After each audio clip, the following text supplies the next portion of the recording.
Hello दोस्तों, आज की कहानी का शीर्षक है सिंड्रेला। एक छोटे से शहर में एक अमीर आदमी रहता था। उसकी पत्नी प्रायः बीमार रहती थी। एक बार वह बहुत बीमार पड़ी तो उसे लगा कि वह अब नहीं बचेगी। उसने अपनी इकलौती बेटी सिंड्रेला को अपने पास बुलाया और प्यार से समझाया, मेरी प्यारी बच्ची, तू सदा ईमानदारी और अच्छे बने रहना। अच्छे और सच्चे आदमी की मदद भगवान भी करता है, इसलिए ईश्वर सदा तेरे साथ रहेगा। मैं भी स्वर्ग से तेरा ध्यान रखूंगी और जब तुझे जरूरत होगी मैं तेरे आसपास ही रहूंगी। इतना कहकर उस महिला ने सदा के लिए आंखें मूंद लीं। सिंड्रेला अपनी माँ की मृत्यु पर बहुत रोई, क्योंकि अब रोने के अलावा और कोई चारा उसके पास नहीं था। वह रोज अपनी माँ की कब्र पर जाती, उस पर फूल चढ़ाती और जी भरकर रोती। ऐसे ही दिन गुजरते गए। सर्दियों में जब उसकी माँ की कब्र बर्फ से ढक गई, तब भी वह बच्ची उस जगह पर रोज जाती, कब्र के ऊपर की बर्फ साफ करती, उस पर फूल चढ़ाती और अपनी माँ के लिए आंसू बहाती। एक साल भी नहीं बीत पाया था कि उसके पिता ने दूसरी शादी कर ली। उसकी सौतेली माँ की भी 2 बेटियां थीं। वे दोनों देखने में तो सफेद थीं, पर दिल से बहुत काली थीं। वे दोनों बहनें अपनी सौतेली बहन सिंड्रेला से बहुत चिढ़ती थीं। जब कभी भी मौका मिलता तो सिंड्रेला को खरी खोटी सुनाने से बाज नहीं आती थीं। इस प्रकार घर में सौतेली माँ और सौतेली बहनों के आने से सिंड्रेला का खराब समय शुरू हो गया। दोनों बहनें घर का कुछ भी काम नहीं करती थीं, पर सिंड्रेला को कभी आराम से नहीं बैठने देती थीं। कभी उसे मूर्ख और गंवार कहकर उसका अपमान करती, कभी कहती जो रोटी खाना चाहेगा तो उसे इसके लिए काम भी करना पड़ेगा। तू तो रसोई में ही ठीक रह सकती है, जा रसोई में यहाँ क्यों बैठी है। उन दोनों बहनों ने सिंड्रेला के सारे खिलौने और सुंदर सुंदर कपड़े भी उससे छीन लिए तथा अपने पुराने तथा भद्दे से कपड़े उसे पहनने के लिए दे दिए। उसके सुंदर से जूतों की जगह उसे लकड़ी के जूते बनवा कर दिए, ताकि जल्दी जल्दी वह जूते न तोड़े। उसे भद्दे और मैले कपड़े पहनाकर दोनों सौतेली बहन जी भरकर उसका मजाक बनाती। अपने पिता से भी अपना दुख कह नहीं सकती थी, क्योंकि एक तो वह सारा दिन व्यापार में व्यस्त रहता और दूसरे वह अपनी दूसरी पत्नी के मामले में दखल देना नहीं चाहता था। इसलिए जैसा उसकी सौतेली माँ और बहनें करती या कहती, वह भी चुपचाप सहन करती रहती। अब रसोई के सारे काम उसे ही करने पड़ते। उसे सुबह सुबह जल्दी उठा दिया जाता, क्योंकि उसके सोने का स्थान अब उसका रसोई घर ही था। रोज सुबह सुबह वह पानी भर कर लाती, घर के सभी लोगों के लिए नाश्ता खाना बनाती, उनके कपड़े धोती और पूरे घर की सफाई करती। इन सब कामों के बाद भी उसकी सौतेली माँ और दोनों बहनें खरी खोटी सुनाती रहती। जरा सा भी नुकसान होने पर उसे मार भी पड़ती। घर का सारा काम खत्म करने के बाद अगर कुछ समय बचता तो सौतेली माँ उसके आगे अनाज और दालें साफ करने को रख देती। पानी की कमी की वजह से सिंड्रेला रोज रोज स्नान भी नहीं कर पाती थी, इसलिए गंदे कपड़ों और उलझे हुए बालों से उसकी शक्ल एक नौकरानी जैसी हो गई। उसे देखकर कोई भी यह नहीं कह सकता था कि वह किसी अमीर बाप की बेटी है। एक बार उसका पिता एक मेले में जाने के लिए तैयार हुआ तो उसने पहले अपनी दोनों सौतेली बेटियों से पूछा, तुम्हें मेले से क्या मंगाना है। बड़ी लड़की ने कहा, मुझे सुंदर सुंदर कपड़े चाहिए। दूसरी लड़की ने कहा, मुझे मोतियों और बहुमूल्य पत्थरों की मालाएं चाहिए। आखिर में उसने सिंड्रेला से पूछा, तुम मेले से अपने लिए क्या मंगाना चाहती हो। सिंड्रेला बोली, पिताजी, मेरे लिए आप चिलगोजे का एक छोटा सा पौधा लाइएगा। जब आप वापस घर आएंगे तो रास्ते में जरूर मिल जाएगा। मेले में अमीर आदमी ने अपनी पत्नी और दोनों सौतेली बेटियों के लिए वह सब कुछ खरीदा जो उन्होंने मंगाया था, पर अपनी सिंड्रेला के लिए पौधा उसे मेले में कहीं नहीं मिला। जब वह अपने घर जाने लगा तो रास्ते में उसे चिलगोजे का एक छोटा सा पौधा लगा दिखाई दिया। उसने उसे उखाड़ लिया। वह सोचने लगा कि सिंड्रेला ने कोई भी कीमती चीज न मांगकर चिलगोजे का एक नन्हा सा पौधा ही क्यों मांगा, पर उसकी समझ में कुछ नहीं आया। घर पहुंचकर उसने मेले से लाए उपहार तीनों बेटियों के दिए। सिंड्रेला ने वह नन्हा पौधा ले जाकर अपनी माँ की कब्र के पास लगा दिया। पौधा लगाते समय उसे इतना रोना आया कि पौधे की सारी मिट्टी उसके आंसुओं से गीली हो गई। धीरे धीरे वह पौधा बड़ा होने लगा। सिंड्रेला हर रोज सुबह शाम अपनी माँ की कब्र पर जाती, उसके पास अपने सारे दुख सुनाती और जी भरकर रो लेती। पौधा बड़ा होने लगा।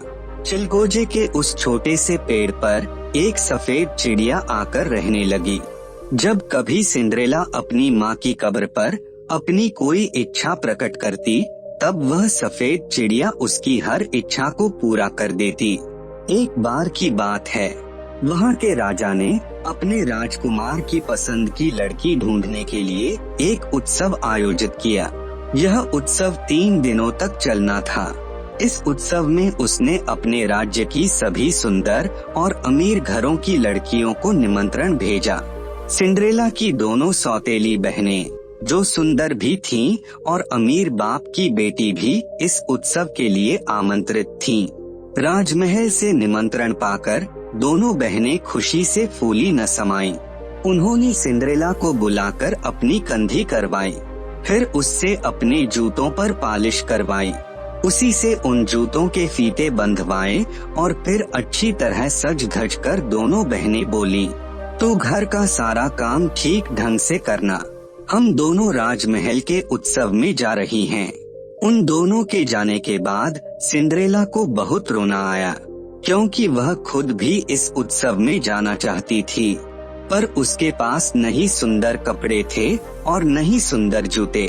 उसने अपनी सौतेली माँ से महल में जाने की अनुमति मांगी तो वह चीखकर बोली, तू भाग्यहीन तो पूरी तरह से चूल्हे की राख से अटी हुई है। राजकुमार के विवाह में जाएगी, भाग यहाँ से और चुपचाप घर का काम कर, यह उत्सव तेरे लिए नहीं है। सिंड्रेला फिर भी अपनी माँ से अनुनय विनय करती रही तो सौतेली माँ ने तंग आकर 2-3 दालें मिलाकर उसे साफ करने के लिए बोली, अगर तू ये तीनों दालें 2 घंटे में अलग कर देगी तो मैं तुझे जाने की अनुमति दे सकती हूँ। सिंड्रेला ने दालों की वह थाली चुपचाप उठाई और बाहर बाग में बैठकर अपनी माँ को याद करके रोने लगी। वह सोचने लगी कि अगर उसकी अपनी माँ आज जिंदा होती तो वह भी इस उत्सव के लिए जरूर जाती। तभी वह सफेद पक्षी उसके पास आया और थोड़ी ही देर में उसने सारी दालें अलग कर दी। सिंड्रेला की खुशी का ठिकाना न रहा। वह 1 घंटे बाद जब तीनों दालें अलग करके अपनी सौतेली माँ के सामने पहुँची तो सौतेली माँ हैरान रह गई, क्योंकि उसने तो सोचा था कि सारा दिन लगाने पर भी यह लड़की इन दालों को अलग नहीं कर पाएगी। अब भी वह उसे उस उत्सव में जाने नहीं देना चाहती थी। वह बोली, तू इस राजमहल के उत्सव में कैसे जा सकती है? न तो तू साफ सुथरी है, न ही तेरे पास सुंदर कपड़े और जूते हैं। राजमहल के सारे लोग तेरा मजाक बनाएंगे और इससे तेरे पिता की भी बदनामी होगी। इतना कहकर वह अपनी दोनों बेटियों के साथ घोड़ा गाड़ी में बैठकर राजमहल की ओर चल दी। अब घर में उसके सिवाय और कोई नहीं था। वह दौड़कर अपनी माँ की कब्र पर गई और उस चिलगोजे के पेड़ के नीचे बैठकर रोते हुए बोली, ओ प्यारे नन्हे पेड़, खुद को थोड़ा हिला डुला और मुझ पर सोना चांदी गिरा। इतना कहते ही उस नन्हे से पेड़ से उसकी गोदी में सोने चांदी से कढ़े कपड़े आ गिरे और साथ ही मखमल की सुंदर सी जूतियाँ भी, जिन पर चांदी की कढ़ाई की हुई थी। सिंड्रेला उन दोनों चीजों को लेकर घर की ओर दौड़ी और जल्दी से नहा धोकर उन कपड़ों और जूतियों को पहनकर महल की ओर चल दी। वह भी पैदल वाले छोटे रास्ते से चलकर नाच शुरू होने से पहले राजमहल में पहुंच गई। उसकी सौतेली माँ और सौतेली बहनों की नजर जब उस पर पड़ी तो वे उसे बिल्कुल नहीं पहचान पाईं, क्योंकि वह इस समय सोने चांदी से कढ़े कपड़े और मखमली जूते पहनकर पूरी तरह राजकुमारी लग रही थी।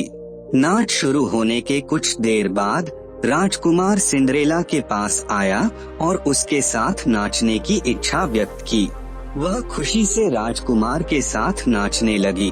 जब राजकुमार बहुत देर तक सिंड्रेला के साथ ही नाच करता रहा तो उस उत्सव में आई अन्य सभी लड़कियों को राजकुमार पर बहुत गुस्सा आया। जब कोई अन्य लड़की राजकुमार के साथ नाचने के लिए उसके पास जाती तो वह कहता, अभी नहीं, बाद में। इस तरह राजकुमार सिंड्रेला के साथ नाचता रहा। धीरे धीरे शाम होने लगी तो सिंड्रेला का दिल घबराने लगा। वह राजकुमार से अपने घर वापस जाने की आज्ञा मांगने लगी, पर राजकुमार उससे इतना प्रभावित था कि उसका साथ छोड़ने के लिए तैयार नहीं था। वह खुद भी उसके साथ घर जाना चाहता था, क्योंकि वह यह जानना चाहता था कि इतनी सुंदर बेटी किसकी है और कहाँ रहती है। इधर सिंड्रेला को अपने घर पहुँचने की जल्दी थी, क्योंकि वह अपनी सौतेली माँ और बहनों से पहले घर पहुँचना चाहती थी। वह बहाना बनाकर राजकुमार से हाथ छुड़ाकर चुपचाप महल के पिछले दरवाजे से बाहर निकल गई। अपनी सौतेली माँ और दोनों बहनों के घर पहुँचने से पहले ही वह अपने पुराने कपड़े पहनकर घर के काम में लग गई। अपने सुंदर से कपड़े उसने उसी पेड़ की नीचे रख दिए। वह सफेद पेड़ की नीचे रख बस ले गया। दूसरे दिन फिर उसकी सौतेली माँ अपनी दोनों बेटियों को पहले से ज्यादा सजा धजा कर राजमहल ले गई। उन तीनों के जाने के बाद वह दौड़ी दौड़ी अपनी माँ की कब्र पर गई और उस पेड़ को हिलाती हुई बोली, ओ मेरे प्यारे नन्हे पेड़, खुद को थोड़ा हिला डुला और मुझ पर सोना चांदी गिरा। उस पेड़ ने उस पर पहले की तरह सोने चांदी की कढ़ाई वाले कपड़े गिरा दिए। आज के कपड़े और जूते पिछले दिन तरह सोने चांदों से भी सुंदर थे। उन कपड़ों में वह जैसे ही राजमहल में घुसी, सबकी निगाहें उसी पर टिक गईं। राजकुमार भी उसे ढूंढता हुआ उसके पास पहुंच गया। वह उसका हाथ पकड़कर नाचने वाले हॉल में ले गया और उसी के साथ नाचने लगा। आज भी वह केवल उसके साथ नाचना चाहता था। लड़कियों की भीड़ में उसे केवल यही एक लड़की पसंद आई थी। जैसे ही शाम होनी शुरू हुई वह घबराने लगी। उसे नाचने में कोई आनंद नहीं आ रहा था। वह अपनी माँ और बहनों से पहले अपने घर पहुँचना चाहती थी। जब उसने घर जाने की इच्छा व्यक्त की तो राजकुमार भी उसके पीछे पीछे चल पड़ा। राजकुमार की नजर बचाकर वह पीछे के दरवाजे से झाड़ियों में गुम हो गई। बेचारा राजकुमार अंधेरे में देख नहीं पाया। राजकुमार महल के पीछे वाले बाग में उस सुंदर लड़की को ढूंढता रह गया। इधर सिंड्रेला ने झट से अपने सुंदर कपड़े उतारकर अपनी माँ की कब्र के पास वाले पेड़ के नीचे रखे और वही मैले कुचैले कपड़े पहनकर अपने दोनों हाथ और मुंह चूल्हे की राख से ऐसे रंग लिए जैसे लगे कि वह सारा दिन रसोई से बाहर ही नहीं निकली है। उसकी सौतेली माँ जब अपनी दोनों बेटियों के साथ घर पहुँची तो उसे बहुत तसल्ली हुई कि वह सुंदर लड़की सिंड्रेला नहीं थी, जबकि उस लड़की की सूरत उससे बहुत मिलती जुलती थी। तीसरे दिन भी जब सौतेली माँ अपनी दोनों बेटियों को लेकर राजमहल के उत्सव के लिए रवाना हुई तो सिंड्रेला दौड़ी दौड़ी अपनी माँ की कब्र के पास गई और उसने उस पेड़ के नीचे खड़े होकर अपनी पहले वाला गाना फिर दोहराया तो फिर से उस पेड़ से चमक धमक वाले सुंदर कपड़े उसके हाथ में आ गिरे और बाद में असली सोने की बनी हुई सैंडल भी। जल्दी से नहा धोकर वह सुंदर कपड़े और सोने की सैंडल पहनकर राजमहल में पहुंची। आज फिर सब उसकी सुंदरता तथा कपड़ों की देखते रह गए। नाच अभी शुरू नहीं हुआ था, क्योंकि राजकुमार अपनी पसंद की सुंदर और सुकोमल लड़की को ढूंढ रहा था। जैसे ही सिंड्रेला नाच वाले बड़े हॉल में घुसी तो राजकुमार तेजी से उसके पास आया और उसे अपने साथ नाचने के लिए आमंत्रित किया। अगर कोई और लड़की उसके साथ नाचने की इच्छा व्यक्त करती तो वह यही कह देता, अभी कुछ इंतजार करो, मैं बाद में तुम्हारे साथ नाचूंगा। इसी तरह नाच करते करते शाम होने लगी और सिंड्रेला को घर जाने की जल्दी होने लगी। राजकुमार के सामने उसने बहाना बनाया और तेजी से राजमहल से गायब हो गई। राजकुमार काफी देर तक उस लड़की के वापस आने की प्रतीक्षा करता रहा। बाद में वह महल के पिछली ओर गया, क्योंकि पहले भी वह लड़की पीछे की ओर से निकलकर कहीं गायब हो गई थी। वहाँ पर उसे सोने की एक सैंडल मिली। उसने झट से उस सैंडल को उठाकर देखा कि वह खूबसूरत सैंडल सोने से बुनी हुई थी। राजकुमार ने अपने पिता के सामने शर्त रखी कि वह उसी लड़की से विवाह करेगा, जिसके राजकुमार ने अपने सैंडल ठीक ठीक आ जाएगी।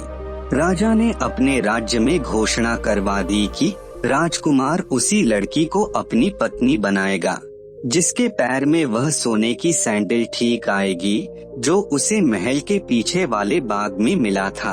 राज्य की सभी सुंदर लड़कियों और सिंड्रेला की दोनों सौतेली बहनों ने भी उस सैंडल को पहनकर देखा, पर वह किसी के पैर में पूरी तरह ठीक नहीं आई।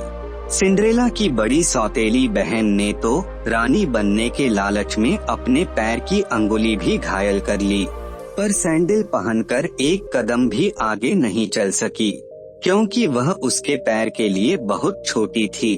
फिर भी सौतेली माँ ने राजमहल में खबर भेज दी कि उसकी बड़ी बेटी को वह सैंडल पूरी आ गई है। राजकुमार खुद आकर देख ले। राजकुमार उस अमीर आदमी के घर पहुंचा, जिसकी बेटी के पैरों में सोने की सैंडल पूरी आई थी। उसने वहां जाकर देखा कि लड़की सचमुच ही वह सैंडल पहने खड़ी है।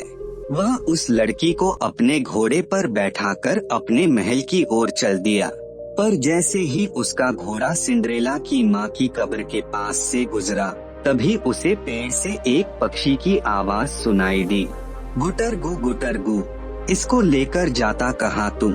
सैंडल छोटी है इसके पैर में, तेरी रानी बैठी है घर में। राजकुमार ने जब यह गाना सुना तो उसने घोड़ा रोककर उस लड़की के पैर को देखा तो पाया कि सचमुच ही वह सैंडल उसके पैर के लिए छोटी थी। इसी वजह से उस लड़की के पैर का अंगूठा और अंगुलियां घायल हो गई थीं तथा सैंडल खून से लाल हो गया था। राजकुमार को उस लड़की की धूर्तता पर बहुत गुस्सा आया। उसने झट से अपना घोड़ा सिंड्रेला के घर की ओर मोड़ दिया।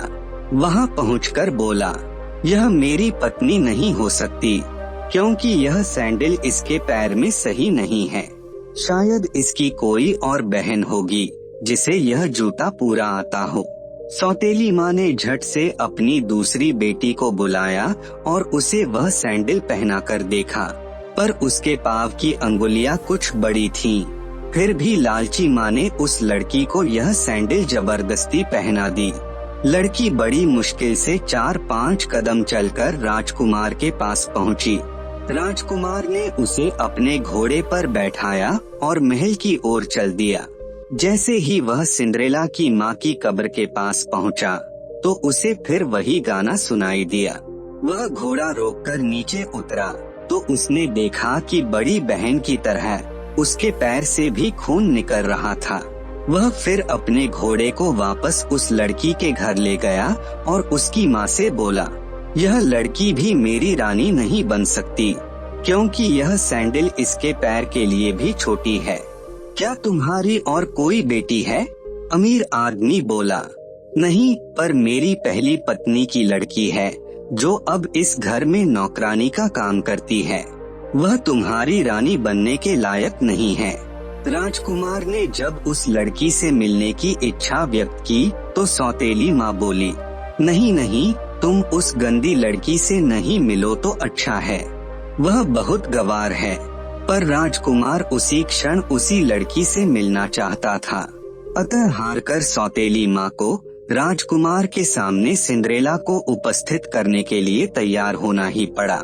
सिंड्रेला ने झट से अपने हाथ पैर और मुंह धोया और साफ कपड़े पहनकर राजकुमार के सामने आकर खड़ी हो गई। राजकुमार को वह चेहरा कुछ जाना पहचाना लगा, फिर भी वह चुप रहा। उसने सिंड्रेला को सोने की वह सैंडल पहनने का हुक्म दिया। सिंड्रेला ने अपनी लकड़ी की सैंडल उतारकर जब उस सोने की सैंडल में पैर डाला तो उसके पैर में ऐसी सही आई जैसे यह सैंडल उसी के लिए बनाई गई हो। अब राजकुमार को पूरा विश्वास हो गया कि यह वही सुंदर लड़की है जिसने 3 दिनों तक उसके साथ नृत्य किया था। वह उसे पाकर बहुत खुश हुआ। राजकुमार ने उस लड़की पर बैठाया और उसके पिता से बोला, मुझे मेरी पसंद की लड़की मिल गई। यही मेरी असली पत्नी है, क्योंकि 3 दिनों तक मैंने इसी लड़की के साथ नृत्य किया था। आपको ये कहानी कैसी लगी नीचे कमेंट करके हमें जरूर बताइएगा। अगर आपको ये कहानी पसंद आई हो तो अपने दोस्तों के साथ जरूर शेयर करें और ऐसी ही प्यारी कहानियाँ सुनने के लिए हमारे YouTube चैनल को सब्सक्राइब करें। धन्यवाद।